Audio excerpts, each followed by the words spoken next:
आप सभी को पता है केंद्रीय विद्यालय संगठन और नवोदय विद्यालय समिति द्वारा जो टीचर वैकेंसी और अन्य वैकेंसियां निकली थी उससे संबंधित एक पब्लिक नोटिस संगठन ने और नवोदय विद्यालय समिति ने 26 नवंबर 2025 को जारी की थी। मैं इसके बारे में इसलिए बताना चाहती हूँ क्योंकि अब 2 से 3 दिन बचे हैं इस फॉर्म को फिलअप करने के लिए और इसमें अभी भी कई सारे अभ्यर्थियों शिक्षकों को कई सारी मुश्किलों का सामना करना पड़ रहा है। तो उन्होंने आरटीआई के थ्रू एक पत्र लिखा था केंद्रीय विद्यालय संगठन और नवोदय विद्यालय समिति को, जिसको उन्होंने पब्लिक नोटिस की तरह जारी किया है कि इनका जवाब दिया है। उनको आरटीआई के थ्रू जो सवाल पूछे थे शिक्षकों ने उनका जवाब उन्होंने दिया है। इसमें कई तरह की बातें हैं, जैसे कि हो सकता है ओटीपी प्रॉब्लम हो सकता है, फॉर्म फिलअप करते समय ओटीपी प्रॉब्लम आ रही है उन लोगों को।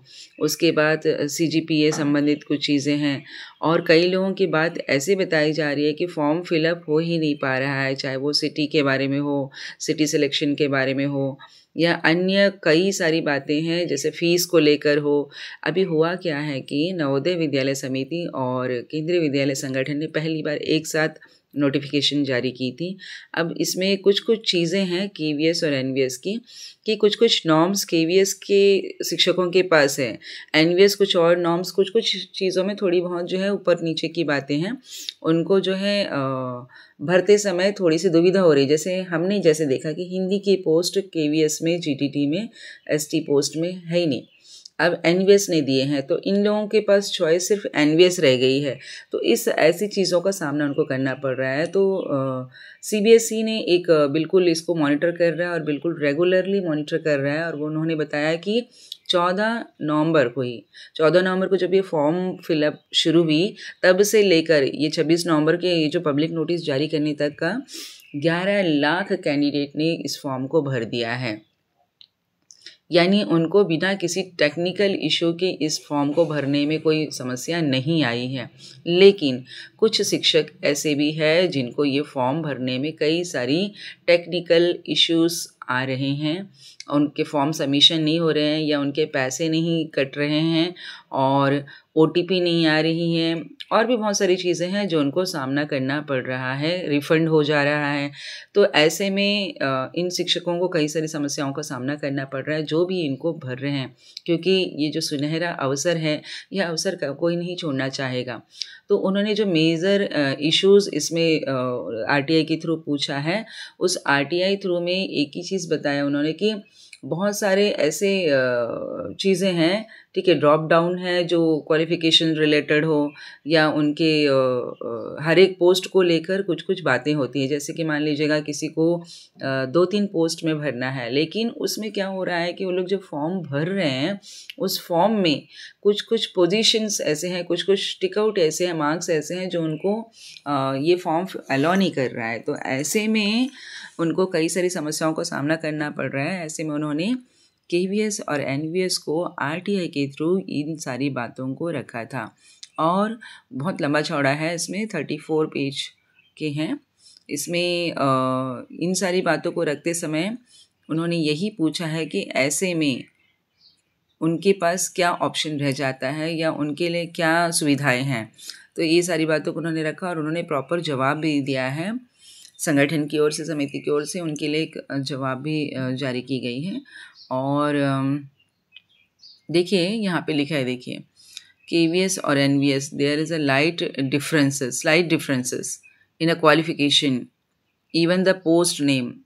देखिए थोड़ा सा डिफरेंसेस है केवीएस और एनवीएस के नॉर्म्स में, तो इनको लेकर क्या हो रहा है कि फॉर्म एक साथ ही भरने हैं। अब चॉइस ऐसे आ रहा है कि केवीएस और एनवीएस 2 पॉइंट आ रहे हैं, अगर आप देखेंगे तो वहाँ पर आपको या तो केवीएस में टिक करना है या एनवीएस में टिक करना है। लेकिन जो लोग दोनों में करना चाहते हैं दोनों में टिक लगा रहे हैं, लेकिन किसी किसी की इच्छा है कि केवीएस के थ्रू या एनवीएस के थ्रू, हो सकता है general, ST, SC quota, OBC quota, इनमें वो चाह रहे होंगे कि मैं उसमें लगा दूं और इसमें लगा दूं। तो ऐसे में शायद कई सारी समस्याओं को अभ्यर्थियों को सामना करना पड़ रहा है। उसके बाद ईमेल संबंधी जो देखिए another issue mention in emails received, तो ईमेल में भी कई सारी चीज़ें ऐसी हो रही है कि ईमेल में भी आपको पता है कि ओटीपी आ रही है जो फॉर्म भर रहे हैं उनको इनका सामना करना पड़ रहा है कि OTPs ईमेल में भी आ रही है।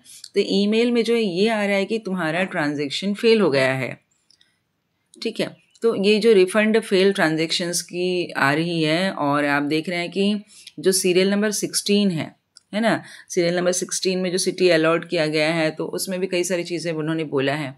और देखिए यहाँ पे क्या लिखा है, some candidate are asking for interpretations or relaxation in qualifications mentioned in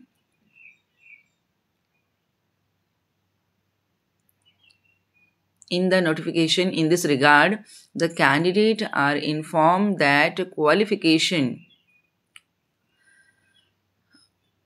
ये जो क्वालिफिकेशन, ये जो बातें बताई जा रही है ना, इसमें क्या है, कैंडिडेट ये बोल रहे हैं कि जो क्वालिफिकेशन आपने मांगी है, किसी किसी कैंडिडेट का ऐसे हो रहा है कि सारे नॉर्म्स पूरे हो रहे हैं लेकिन फिर भी उनको फॉर्म फिलअप नहीं हो रहा है।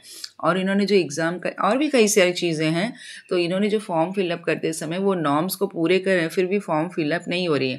तो उनसे रिलेटेड कुछ क्या किया जाए, उनके लिए क्या सुधार संबंधी है, या उनके लिए करेक्शन विंडो ओपन होगा क्या, ये सारी चीज़ें उन्होंने अपने ईमेल के थ्रू नवोदय विद्यालय समिति और केंद्रीय विद्यालय संगठन को लिखा है और पूछा है कि अगर फॉर्म फिलिंग हो रहा है तो इसके लिए कोई करेक्शन विंडो ओपन होगा।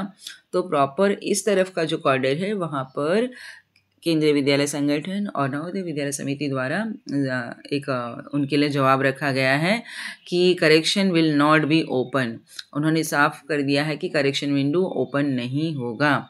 नेगेटिव मार्किंग का क्या है, तो उन्होंने बोला है कि आप नोटिफिकेशन देखिएगा जहाँ पर सब कुछ दिया हुआ है, available notification which in available in website लिखा हुआ है। और उसके बाद 16 नंबर में देखिए, exam city selection, no option for exam city.